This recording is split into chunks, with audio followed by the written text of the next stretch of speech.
Hi hello నమస్తే welcome back to our channel. నేను మీ Vamsi. Present మనం చూసినట్టయితే ప్రభుత్వ భూములు, చెరువులు, పార్కులు, రోడ్లు కబ్జాలు చేసిన హైడ్రా వాళ్ళలో ప్రతి ఒక్క విషయంలో హైడ్రా ముందరికి వెళ్ళిపోతున్నదనమాట. ప్రభుత్వ భూములు ఎవరు ఆక్రమించినా కూడా హైడ్రా ఉక్కుపాదం వాళ్ళ గుండెల్లో చూపిస్తాను తెలుసుకోవచ్చు. మనం చూసేసి ఈ రోజు అమీర్పూర్లో ఉన్నాం అనమాట. ప్రజెంట్ మనం చూసినట్టు ఏరియాలో చూసినట్టయితే రోడ్డు ఆక్రమించి ఇక్కడ ఇల్లు కట్టడాలు జరుగుతున్నాయి అనమాట. హైడ్రాకి కంప్లైంట్ ఇవ్వడం ద్వారా గత 3 రోజుల నుంచి ఇవన్నీ సర్వేలు చేసి కరెక్టా కదా రోడ్డా కదా అని నిర్ణయం తీసుకొని మన హైడ్రా కమిషన్ గారు చూసుకొని ఈ రోజున పొద్దుగాల భారీ క్రేన్లతో వచ్చేసి ఇక్కడ అంతా పగలగొట్టడం జరిగిందనమాట. ఇది గత 15 సంవత్సరాల నుంచి ఇది అక్రమ కట్టడాల్లో జరుగుతుందన్నమాట. దీని గురించి బస్తీ వాసులు కూడా చాలా మంది తిరుగుతూ ప్రభుత్వ వాళ్ళకి కానీ పోలీసు వాళ్ళకి కానీ జిహెచ్ఎంసీ వాళ్ళు ప్రతి ఒక్కరు కంప్లైంట్ చేసిన ఎవరు పట్టించుకోలేదు. జిహెచ్ఎంసీ వాళ్ళు ఈ రోడ్డు గురించి అసలు ఒక్కసారి కూడా పట్టించుకోవాలని చెప్తున్నారు గ్రామస్తులు. ఇక్కడ మనం చూసినట్టు బస్తీ వాసులు ఇక్కడ చూసినట్టయితే మరి ఏమైంది అంటే తెలుసుకుందాం. ఇది చూసినట్టయితే అంటే గత 15 సంవత్సరాల నుంచి ఎవరు కంప్లైంట్ చేసినా కూడా ఎవరు పట్టించుకోవట్లేదు అని అంటున్నారు అనమాట. ఇది ఒక రోడ్ అనమాట. ఇది ఒక రోడ్డు ఇట్లా మొత్తానికి ఫ్లోన్ రోడ్ ఉండేది మధ్యలో ఆక్రమించి ఇక్కడ ఇల్లు కట్టడం జరుగుతుంది అనమాట. ఇది ఎవరు కడుతున్నారో కూడా వాళ్ళకి ఇక్కడ ఉన్న బస్తీ వాసులు ఎవరికి తెలియదు అంటే వచ్చి ఎవరు కడుతున్నారు ఏంటో కూడా తెలియదు అంటే ఇది హైడ్రా కోర్టుకు కూడా వేయడం జరిగింది. కోర్టు ఇచ్చిన హైకోర్టు అంటే కోర్టు ఇచ్చిన నోటీసులు కూడా పట్టించుకోకుండా ఇక్కడ పనిచేయడం జరుగుతుంది. తర్వాత హైడ్రా వచ్చిన తర్వాత హైడ్రాకి కంప్లైంట్ ఇచ్చిన తర్వాత 3 రోజులు దీన్ని సర్వే చేసి జిహెచ్ఎంసీ వాళ్ళంతా సర్వే చేసి ఓకే ఇది రోడ్ అని కన్ఫర్మ్ చేసుకున్న తర్వాత ఇవాళ వచ్చేసి పొద్దుగాలన్నమాట మొత్తం ఈ రోడ్ అంతా క్లీన్ చేయడం జరిగింది. అక్కడ చూసినట్టయితే మనం అన్ని పగలగొట్టేసరి అంతా క్లీన్ చేస్తున్నప్పుడు వర్కర్స్ కూడా ఉన్నారు. అంతా తీసేసి రోడ్డుగా చేస్తున్నమాట. గ్రామస్తులతో చూసుకున్నట్టయితే మేము గత 15 సంవత్సరాల నుంచి ఈ రోడ్డు గురించి పోరాడుతున్నాం. ఈసారి హైడ్రా వచ్చిన తర్వాత మాకు చాలా హెల్ప్ అయింది. అంటే ఎందుకు కోర్టుకి వెళ్ళాం, చాలా విధాలుగా జిహెచ్ఎంసీ వాళ్ళ దగ్గరికి వెళ్ళాం పట్టించుకోలేదు, పోలీసుల వాళ్ళ దగ్గరికి వెళ్ళాం పట్టించుకోలేదు, ఎవరు పట్టించుకోలేదు. కానీ ఏ ప్రభుత్వం పట్టించుకోలేదు. హైడ్రా వచ్చిన తర్వాత రంగనాథ్ గారు చెప్పిన 3 రోజులకి ఇలా చేయడం జరిగింది. చాలా అభినందిస్తున్నారు అనమాట. మనం చూసినట్టయితే ఇప్పుడు మనం పగలగొట్టిన రోడ్డు ఎలా చెప్తున్నారంటే ఇది స్ట్రైట్గా ఒకసారి చూడండి మీరు, నేను చూపిస్తా. ఇట్లా స్ట్రైట్గా రోడ్డు ఉందన్నమాట. ఈ రోడ్డు మధ్యలో ఇట్లా కట్టడం జరిగింది. ఒకసారి బ్యాక్ సైడ్ కూడా చూపి ఒకసారి. ఇట్లా మనం బ్యాక్ సైడ్ చూసినా కూడా రోడ్డు ఉంటుంది అనమాట. ఆ ఎండ్ రోడ్డు ఉంటుంది. ఈ రోడ్డుకి అసలు సర్వే నెంబర్ 848 సర్వే నెంబర్ ఉందని చెప్పేసి మొత్తం పగలగొట్టడం జరిగింది. ఇదంతా చుట్టుపక్కల వాళ్ళు కానీ వీళ్ళ ఇంటి పక్కన వాళ్ళు కానీ గత 15 సంవత్సరాల నుంచి దీని అక్రమ కట్టడాలు ఆపడానికి ట్రై చేశారు. కానీ ఒక ఆయన ఇక్కడ గ్రామస్తులు మనం మాట్లాడిన చూసినట్టయితే ఆయన చెప్తున్నాడు, మేము 15 సంవత్సరాల నుంచి మేము పోరాడుతున్నాం, దీన్ని ఎవరు పట్టించుకోలేదు, అసలు ఏమైపోతుంది అంటే ఇది ఒక రోడ్లా ఉండాలి, సొసైటీలో ఉండాలన్నమాట. కానీ జిహెచ్ఎంసీలో ఎటువంటి రెస్పాన్స్ లేదు. ఎందుకు రెస్పాన్స్ అవ్వలేదు? ఒకసారి వచ్చి మేము కంప్లైంట్ చేసి 100 సార్లు కంప్లైంట్ చేసాం. ఒక్కసారి కూడా పట్టించుకోలేదు. కనీసం వచ్చి చూడలేదు, మాట్లాడలేదు. పోలీసు వాళ్ళు కూడా పట్టించుకోలేదు. కనీసం ఈ హైడ్రా వచ్చిన తర్వాత ఇలా జరిగిందని చెప్తున్నారు అనమాట. మనం చూడొచ్చు ఒకసారి అంతా పగలగొట్టేసి జేసీబీలతో మొత్తం అంతా వెల్డింగ్ తీసేస్తున్నారు అనమాట. సువ్వలన్నీ తీసేస్తున్నారు, అంతా క్లీన్ చేసేస్తారనమాట. మనం గతంలో చూసినట్టయితే హైడ్రా కొన్ని రోజుల నుంచి ఆగిపోయింది అనమాట. ఆగిపోయినా కూడా ఇలాంటి జరిగినప్పుడు అంటే ప్రభుత్వకు సంబంధించిన ఏది ఆక్రమించినా కూడా హైడ్రా అనేది ఉప్పుపాదం వేసిన మనం చెప్పుకోవచ్చు, ఈ విషయం చెప్పుకోవచ్చు. కొన్ని రోజులుగా హైడ్రా అనేది ఆఫ్ చేయడం జరిగింది. పాత నిర్మాణాలు ఉంచేసి కొత్త కట్టడాలు పగలగొట్టడం జరుగుతుంది. కానీ హైడ్రా సడన్గా దీంట్లో తీసుకొచ్చేసి పగలగొట్టడం అంటే వాళ్ళు గ్రామస్తులు ఇక్కడున్న బస్తీవాసులు అందరూ వెళ్ళేసి హైడ్రా కమిషన్కి కంప్లీట్ చేసిన తర్వాత ఎంత సర్వే చేయడం జరిగింది అనమాట. అంటే మనం చూసుకోవచ్చు గత నెల 2 నెలల నుంచి హైడ్రా ఎక్కడ నడవట్లేదు. మరి తర్వాత ఇదంతా కంప్లీట్ ఇచ్చిన తర్వాత చెక్ చేసి సర్వే చేసి అన్ని చేసి ఒకసారి గ్రామస్తులతో మాట్లాడే ప్రయత్నం చేద్దాం ఒకసారి. సార్ నమస్కారం. సార్ నమస్తే అండి. సార్ ఈ ప్లేస్ ఎప్పటి నుంచి ఉంది అసలు? ఇది రోడ్ అంటున్నారు మీరైతే, మరి ఎప్పటి నుంచి కట్టడాలు జరుగుతున్నాయి? కట్టే వాళ్ళు ఎవరు అసలు? ఇదంతా దీని పేరు వందనపురి కాలనీ, బీరంగూడ సార్. దీనికి లేఅవుట్ 1978లో వేశారు. 78 నుంచి లేఅవుట్ వేశారు, ప్లాట్లు చేశారు. ప్లాట్ల ప్రకారమే అమ్మకాలు కూడా జరిగినాయి. అయితే అందులో భాగంగా ఈ కాలనీ తయారైంది. నేను ఈ కాలనీకి ప్రెసిడెంట్, నేను జన చైతన్య వెల్ఫేర్ అసోసియేషన్కు ప్రెసిడెంట్. ఈ కాలనీలో ఏమిందంటే నేను ఇక్కడికి వచ్చింది 2000లో నేను ప్లాట్ కొనుక్కున్నాను. నాకంటే ముందు ఇదే ప్లాట్ను వేరే అయినా 1985లో కొన్నాడు. అట్లా ఒక్కొక్క డేట్లో వాళ్ళకున్న దాన్ని బట్టి వాళ్ళు కొనుక్కుంటూ పోయారు. అయితే ఇక్కడ జరిగింది ఏంటంటే ఎవరైతే రోడ్డు మీద కడుతున్నాడో ఈయన 2006లో రిజిస్ట్రేషన్ అయిందంట. అది నాది ఫస్ట్, నేనే ఉన్నా, ఇంకెవరు లేరు అని ఒక అబద్ధం చెప్పి ఆర్డీఎంఏ వాడి దగ్గర పోయి, అంటే క్యాన్సిల్ అయిపోయింది. ఇది హైకోర్టు పోయినాం. తర్వాత మున్సిపాలిటీ వాళ్ళు కూడా దాన్ని క్యాన్సిల్ వాళ్ళు ఏం చేయలేదండి సార్. మున్సిపాలిటీ వాళ్ళు ప్రేక్షక పాత్ర వహించారు, కనీసం చూడడానికి కూడా రాలా. ఇక్కడ ఇంత పోరాటం చేస్తున్నావు లింగమయ్య, నువ్వు ఎవరు, ఏంది కథ? నేను రిక్వెస్ట్ పెట్టిన, కమిషనర్ రిక్వెస్ట్ పెట్టిన, టీపీఓ పవన్ అన్నాడు, వాళ్ళ దగ్గర బతిలాడితే వాళ్ళు ఏం చేశారంటే నా పోడు బల్లాక నువ్వు కోర్టుకు పో, కోర్టుకు పో అంటే అయ్యే పనేనా అది, లక్షలు ఖర్చు పెట్టుకొని కోర్టుకు పోవాలి. సరే పోయినాం, ఈయన సాకేత్తు సారమని ఇద్దరు పెట్టుకొని ఫస్ట్ కోర్టుకు పోయారు. హైకోర్టు ఏం జడ్జిమెంట్ ఇచ్చింది, ఇది రోడ్డు అని జడ్జిమెంట్ ఇచ్చింది. జడ్జిమెంట్ ఇచ్చిన తర్వాత ఇంకా మరి మున్సిపాలిటీలో ఇమీడియట్గా అవి తీసేయాలి కదా, తీసేయకుండా కూర్చున్నారు.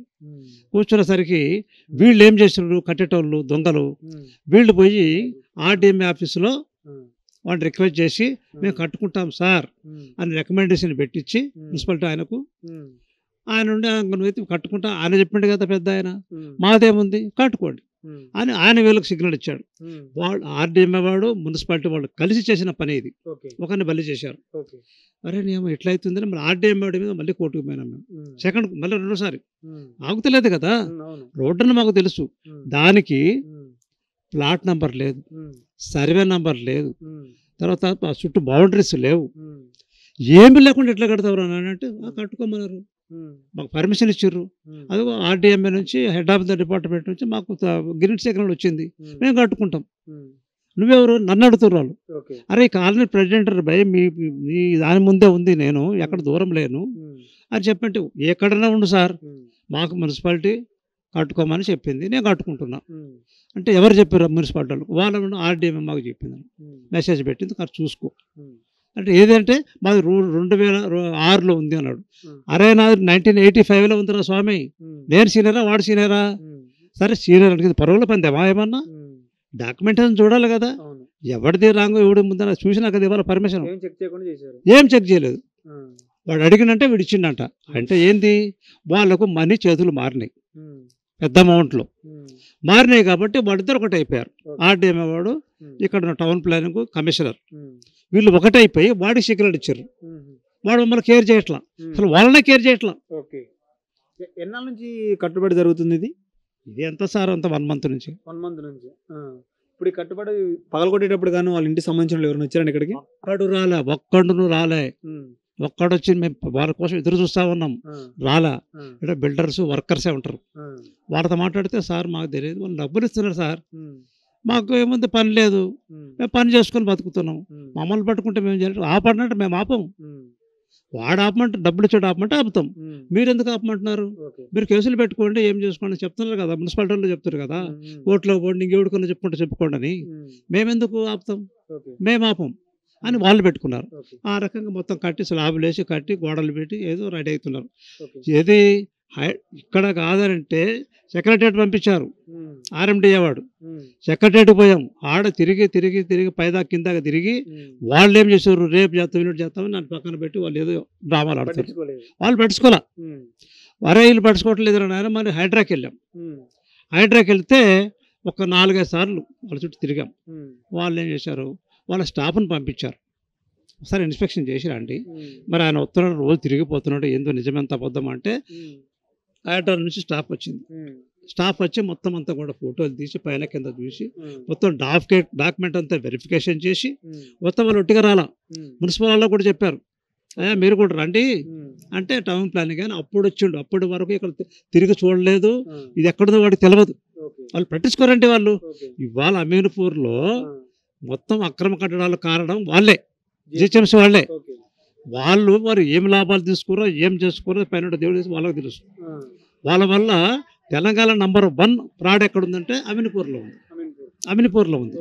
ఈ అమీన్పూర్లో ఉండే వాళ్ళంతా ఈ పని చేస్తున్నారు, ఇట్లా డబ్బులు తీసుకుర్రు, ఇంకా కొన్ని వేల కోట్ల రూపాయల ఆస్తులు రోడ్ల మీద ఉంటాయి. అటు చూడండి పక్కన ఆ బిల్డింగ్ చూసారా, ఆ బిల్డింగ్ అదే అది కట్టింది ఎక్కడుంది, రోడ్డు మీద ఉంది, ఆపోజిట్ రోడ్డు మీద ఉంది, చౌరస్తాలో ఉంది. వీళ్ళు ఏమంటారు, లింగమయ్య గారు అక్కడ ఉంది కదా ఎదురుకుంటుంది, మరి దాన్ని తీయవా అన్నారు. అది నేచర్గా కట్టే ఉంది.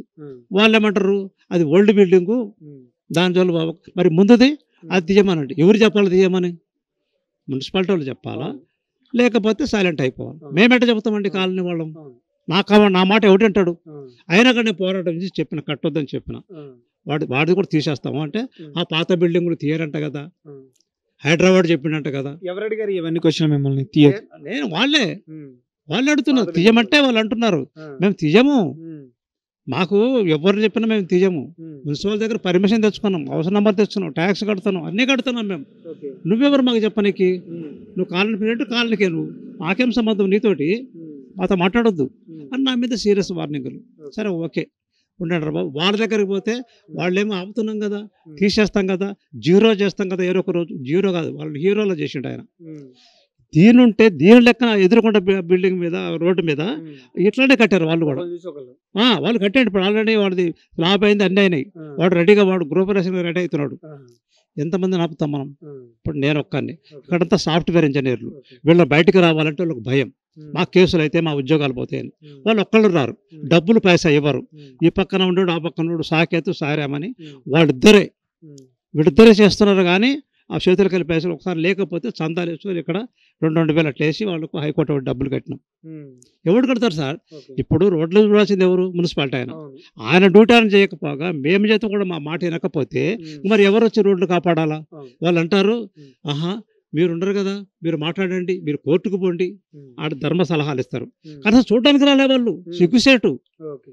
మరి హైడ్రా కమిషనర్ రంగనాథ్ గారు ఏం చెప్పారు? మీరు ఇక్కడికి వచ్చి కలిసారు మిమ్మల్ని? రంగనాథ్ గారు ఇక్కడికి రాలేదు, వాళ్ళ స్టాఫ్ వచ్చింది. వాళ్ళ స్టాఫ్ వచ్చి మొత్తం క్షుణ్ణంగా చూశారు, తిరిగారు, పైకి ఎక్కి చూశారు, ఫోటోలు తీసుకున్నారు. ఇక్కడ డాక్యుమెంట్స్ అన్నీ కూడా వెరిఫై చేశారు, క్లీన్గా అబ్జర్వ్ చేశారు. ఇది ఖచ్చితంగా రోడ్డు, వాళ్ళకి ఏమీ లేవు, ప్లాట్ నెంబర్ లేదు, లేఅవుట్ లేదు, సర్వే నెంబర్ లేదు, బౌండరీస్ లేవు, ఏమీ లేకుండా కడుతున్నారు. కాబట్టి ఇది జనరల్గా రోడ్డు మీద కడుతున్నారని చెప్పి డిసైడ్ చేసుకొని ఈ రిపోర్ట్ తీసుకుపోయి అక్కడ head of the department Ranganath గారికి సబ్మిట్ చేయడం జరిగింది. చేసిన తర్వాత ఆయన అంతా స్టడీ చేసి మాట్లాడుకొని సరే వాళ్ళని రమ్మను, అట్లా వీళ్ళని కూడా కట్టే వాళ్ళని కూడా రమ్మని చెప్పాడు. కట్టే వాళ్ళు ఎవరో మాకు తెలియదు, మున్సిపాలిటీ వాళ్ళకి పక్కా తెలుసు, వాళ్ళు దోస్తులే. అయితే వాళ్ళకి ఇంటిమేషన్ చేస్తారు. మరి చేసినప్పుడు ఆ బిల్డింగ్ అని రావాలి కదా సార్. ఆయనకు ఎవరున్నారు? కింద లాయరు, ఒక విలేకరుని పెట్టుకొని వాళ్ళు మీరు పోయి సమాధానం చెప్పండి, తెలివిగా మాట్లాడతారు, దాన్ని ఎట్లా బతికించంటారు నాయన అంటే వాళ్ళు వచ్చారు. వాళ్ళు వచ్చి రంగనాథ్ సార్ ఆ పక్కన కూర్చొని మేము ఈ పక్కన కూర్చున్నాం. మా డాక్యుమెంట్స్ తీసాం. తీసినాక సార్ చూసినాడు. చూసి ఇదేంటయ్యా, ఇది రోడ్డు కదా, ఈ రోడ్డు మీద వాళ్ళు ఎట్లా కడతారు, వాళ్ళకి ఏమి లేవు కదా, కట్టడం ఎట్లా కట్టారు, చాలా రాంగ్ ఉంది, ఇది తప్పు, ఇది రోడ్డు ఇది అని చెప్పి రంగనాథ్ గారు కొంచెం సీరియస్ అయ్యాడు. సీరియస్ అయ్యి వాళ్ళని అడిగిండు, ఏదమ్మా ఇది రోడ్డు కదా, మీరు ఎట్లా వచ్చారంటే అది కాదు సార్, అది కాదు సార్ కాదు, చెప్పండి కరెక్ట్గా రోడ్డా కాదా, మీకు ప్లాట్ నెంబర్ ఉందా, సర్వే నెంబర్ ఉందా, బౌండరీస్ ఉన్నాయా, ఏమున్నాయి చెప్పండి అంటే వాళ్ళ దగ్గర ఆన్సర్ లేదు. అప్పుడు ఏంటంటే చెప్పి చూసి ఇది లేదు 100% రోడ్డు డాక్యుమెంట్స్ వాళ్ళు అందరూ తీసుకొచ్చారు, ఒకలే కాదు, చుట్టుపక్కల ఎవరెవరు ఉండరు అందరు డాక్యుమెంట్లు తెచ్చారు. డాక్యుమెంట్ వేజ్గా అది రోడ్డు అని చెప్తా ఉంది, దాన్ని ఇమీడియట్గా తీసేయండి అని చెప్పి ఆయన పెద్ద ఆయన నిజంగా ఆయనకు లాల్ సలాం చెప్పాలి. ఆయన ఎందుకంటే చాలా మంది ఆయన తిడుతున్నారు, రేవంత్ రెడ్డిని తిడుతున్నారు, ఏం గవర్నమెంట్ రా భయ్ వచ్చి ఇల్లు కాలగొట్టడానికి వచ్చారని చెప్పేసి. కాదు, కాలనీ ఊరిని రాష్ట్రాన్ని బాగా చేయడానికి వచ్చాడు ఆయన. రియల్గా చెప్తున్నా. ఎందుకనంటే ఇన్నాళ్ళు వాళ్ళు బతికించారు, ఇంకా బతికిస్తున్నారు, ఇంకా ఇవో రోడ్డు మీద ఉన్నాయి. వీటి పరిస్థితి ఒకటి సార్, అందరు ఇప్పుడు ఏమనుకుంటారంటే ఆ లింగమే సార్ వచ్చి చేస్తే మేము సపోర్ట్ చేస్తాం. సపోర్ట్ చేయరు సార్. నాకు ఎందుకు 15 ఏళ్ళ పోరాటంలో నా ఏమంటే ఒకటి రాలా. ఆ ఇంటి పక్కన వాళ్ళిద్దరు మాత్రం ఫైనాన్షియల్గా వచ్చారు, నిలబడరు, డబ్బులు కట్టరు, నిలబడి తిరుగుతున్నారు. ఇవాళ నుంచి వాళ్ళు రారు. ఇప్పుడు జరుగుతూ ఉంది, లోపల కూర్చోండి, బయటకు రాలా. ఎందుకు అయిపోయింది, బిల్డింగ్ కూలిపోయింది కదా, ఇంకా నాకెందుకు అన్నట్టు ఇట్లా ఉంటారు తప్ప ప్రతి ఒక్కడు భయంలో బతుకుతున్నాడు సార్. నాకేమని అవుతుందేమని. నేను భయంలో బతుకుతలేను, బాధ్యతలో బతుకుతున్నా. నన్ను అడిగారు చాలా మంది, మీదే ఊరు, ఇక్కడ నువ్వు ఎట్లా వచ్చినావు, ఇక్కడికి నువ్వేం చేస్తున్నావు అంటే, అవునా నేను BHL ఎంప్లాయీని, అక్కడ ప్రెసిడెంట్గా పనిచేసిన, నాకు ఒక సోషల్ వెల్ఫేర్ నా మైండ్లో ఉంది, నేను చేస్తున్నా. నేను తప్పు చేస్తే ప్రశ్నించంటారా భయ్, మాదే ఊరు అయితే మీకు ఎందుకంటే చెప్పండి మీరు. నాది ఆంధ్ర, ప్రకాశం జిల్లా, ఆ దగ్గర ఉండే చిన్న పల్లెటూరు సిద్దినాడిపల్లె మా ఊరు. ఓకే, నేను ఇక్కడ వచ్చిన. ఇప్పుడు ఎందుకు అడిగారు చెప్పారంటే ఊరికి అడుగుదామా, ఊరికి అడగడం కాదు, నేను బై బర్త్ పుట్టుకతోనే ఇండియన్, ఐఆమ్ ఏ ఇండియన్, నేను భారతీయుని. నేను ఇక్కడ కాదు, ఢిల్లీ లెవెల్లో కొట్లాడతాను నేను, నాకు తప్పనిపిస్తే. నేను జిల్లా నాయకునో గల్లీ నాయకునో కాదు నేను అని చెప్పి వార్నింగ్ ఇస్తే అప్పుడు నువ్వు మూతపడ్డాయి. లేకపోతే ప్రాంతీయ పరంగా జిల్లా వారిగా వాటి వారిగా విడదీసి మాట్లాడాలి, భయపెట్టాలని ప్లాన్ చేశారు. అలాంటి భయాలు నా దగ్గర నడవని చెప్పిన రియల్గా. దాన్ని ఈ విధంగా చేశారు. హైదరాబాద్కు నమస్తే చెప్తున్నా, కాళ్ళని వాళ్ళంతా హర్షిస్తున్నారు, అది కూలిపోవడం జరిగింది. అయితే మనం చూసినట్టయితే హైదరాబాద్లో చాలా మంది బాధితులు ఇబ్బంది పడుతున్నారు. కాంగ్రెస్ పెట్టిన పథకం కరెక్ట్, ఇది కాంగ్రెస్ తీసుకొచ్చింది ఒక విధంగా తప్పని చాలా మంది రేవంత్ రెడ్డి గారు తిడుతున్నారు, మీరు చెప్పినట్టు కూడా. మరి మీరేం చెప్తారు? మరి నేను రేవంత్ రెడ్డి మొత్తం ఓవరాల్ తెలంగాణలో ఏ డిసిషన్ తీసుకున్నాడో ఎందుకు తీసుకుంటా అనేది నేను చెప్పలేను. కొన్ని విషయాలు మా దగ్గర తెలంగాణ స్టేట్ లోపల అత్యధికంగా అక్రమ కట్టడాలు ఎక్కడున్నాయంటే ఇక్కడనే ఉన్నాయి, అమీన్పూర్ మండలంలోనే ఉన్నాయి, ఎక్కడ లేవు. వీళ్ళు కనీసం ఒక సంవత్సరం పోరాడితే కానీ అవి క్లీన్ కావు, ఒక్క 1 year కనపడాలి, అప్పుడు కానీ ఈ క్లీన్ కావు. వీటిని కాపాడడం కోసము పొలిటికల్ వాళ్ళు కూడా పార్టీలు ఉన్నాయి కదా సార్, వాళ్ళు సపోర్ట్ చేస్తున్నారు, వీళ్ళని రాకుండా విమర్శలు చేస్తున్నారు, రేవంత్ రెడ్డిని కూడా తిరుగుతున్నారు. రేవంత్ రెడ్డి రియల్ హీరో, వాళ్ళు కాదు హీరోలు, రియల్ హీరో. ఆయన తీసుకున్న నిర్ణయం ఏదైతుందో నాకు ఒక్కోసారి అనిపిస్తుంది, ఇంతమంది ఆయనకు వ్యతిరేకంగా కామెంట్ చేస్తున్నారు, ఈయన బ్యాక్ అయిపోతాడేమో. ఇప్పుడు స్లోగన్ మారింది, ఆయనదా లేకపోతే హైదరాబాద్దా నాకు అర్థం కావట్లా.